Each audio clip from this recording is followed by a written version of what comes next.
মাইকের কারণে আজকে আপনারা আমার বক্তব্য সঠিকভাবে শুনতে পাচ্ছেন কিনা আমি জানি না, তবে আমি চেষ্টা করে যাচ্ছি। ওই পিছনে আমার তরুণ ভাইদের দৃষ্টি আকর্ষণ করে বলছি, আপনারা কি আমার বক্তব্য শুনতে পাচ্ছেন? আমাদের প্রাণপ্রিয় নেতা, আগামীর ভবিষ্যৎ, আগামীর প্রধানমন্ত্রী, বাংলাদেশের মানুষের ম্যান্ডেট নিয়ে যিনি আগামী দিনের প্রধানমন্ত্রী হবেন, তিনি দায়িত্বহীন ভাষায় বলেছেন আমাদের এই তরুণ সমাজই হচ্ছে আগামীর ভবিষ্যৎ। এই তরুণ সমাজ বিএনপি যদি ক্ষমতায় আসে তাহলে আপনারা জানেন 2024 সালে যে কোটা বিরোধী আন্দোলন হয়েছিল তার মূল কারণ ছিল অসংখ্য বেকার যুবকরা যারা শিক্ষিত কিন্তু চাকরি পাচ্ছে না। সেই সমস্ত বেকার যুবকদের তিনি ক্ষমতায় এসেই তাদেরকে কর্মসংস্থানের ব্যবস্থা করা হবে। যেমন করে আমাদের শহীদ রাষ্ট্রপতি জিয়া রহমান দেশনেত্রী বেগম খালেদা জিয়া করেছিলেন। আপনারা জানেন এই বাংলাদেশ আজকে যে 2-3টি অর্থনীতির উপরে দাঁড়িয়ে আছে তার 2-3টি অর্থনীতির রূপকার ছিলেন শহীদ রাষ্ট্রপতি জিয়া রহমান। একটি হচ্ছে গার্মেন্টস সেক্টর, আরেকটি হচ্ছে প্রবাসী শ্রমিক ভাইদের অর্থ। এই দুইটিরই পায়োনিয়ার ছিলেন শহীদ রাষ্ট্রপতি জিয়া রহমান। ঠিক একইভাবে বলতে চাই আমাদের একটি চেয়ারম্যান জনাব তারেক রহমান যদি ক্ষমতায় আসতে পারে এই দুইটি সেক্টরকে আরো বেশি শক্তিশালী করা হবে।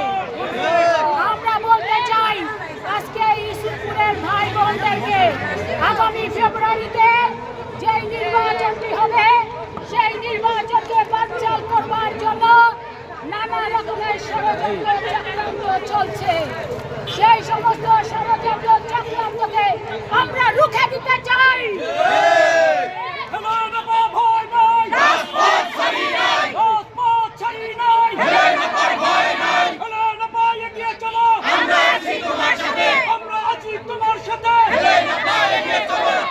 আগামীর বাংলাদেশ হবে গণতন্ত্রের বাংলাদেশ, আগামীর বাংলাদেশ হবে স্বাধীনতার সার্বভৌমত্বের বাংলাদেশ, আগামীর বাংলাদেশ হবে অর্থনৈতিকভাবে স্বয়ংসম্পূর্ণ বাংলাদেশ, আগামীর বাংলাদেশ হবে সুখ শান্তিতে সমৃদ্ধ একটি বাংলাদেশ।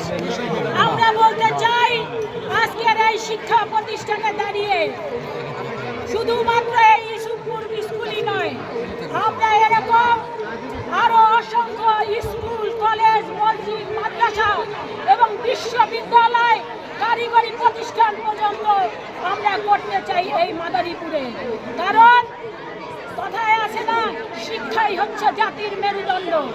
আমরা সেই মেরুদণ্ডকে শক্তিশালী করতে চাই। সেই কারণে আপনারা যদি আগামী দিনে জাতীয়তাবাদী দলের মনোনীত প্রার্থীকে বিপুল ভোটে জয়যুক্ত করেন তাহলে ইনশাল্লাহ ধানের শীষের প্রতীককে যদি আপনারা বিপুল ভোটে জয়যুক্ত করেন তাহলে আমরা এই ইউসুফপুর সহ গোটা মাদারীপুরে একটি শান্তিপূর্ণ জেলায় পরিণত করব, সেটাতে আমরা দৃঢ় প্রতিজ্ঞ। সর্বশেষ আমরা বলতে চাই এখানে আমার এক ভাই বলেছিলেন আপা একটি মসজিদ হয়েছে, নতুন মসজিদ এখনো পুরোপুরি সম্পূর্ণ হয় নাই। মসজিদটির নাম হচ্ছে রাজদি দারাদিয়া মধ্যপাড়া জামে মসজিদ। আমি আমার ব্যক্তিগত পক্ষ থেকে সেই মসজিদে আমি 5টি ফ্যান দিতে চাই, 5টি সিলিং ফ্যান আমি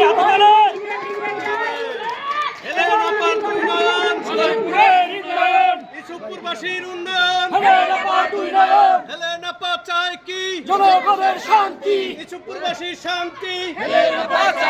আমি কথা দিয়ে যাচ্ছি ইনশাআল্লাহ বিএনপি যদি ক্ষমতায় আসে আপনাদের প্রত্যেকের দাবিটা এক এক করে আমরা দিব এবং প্রত্যেকের সেই দাবিগুলো সবার আগে অগ্রাধিকার ভিত্তিতে আমরা পূরণ করে ছাড়বো। আমরা আপনাদের উদ্দেশ্যে বলতে চাই, আমাদের প্রান্তীয় নেতা বিএনপির ভারপ্রাপ্ত চেয়ারম্যান জনাব তারেক রহমান বলেছেন, বিএনপি যদি আমাদের ম্যান্ডেট নিয়ে ক্ষমতায় আসে তাহলে প্রথম কাজটি হবে বাংলাদেশের অবহেলিত দারিদ্র পীড়িত নারীদের জন্য ফ্যামিলি কার্ড প্রদান করা। দেশাত্মক যখন খালেদা জিয়া যেভাবে বিএনপি এবং বিনা বেতনের শিক্ষা ব্যবস্থা করে দিয়ে বাংলাদেশের নারীদেরকে সুশিক্ষায় শিক্ষিত করেছেন, ঠিক একইভাবে আমাদের প্রান্তীয় নেতা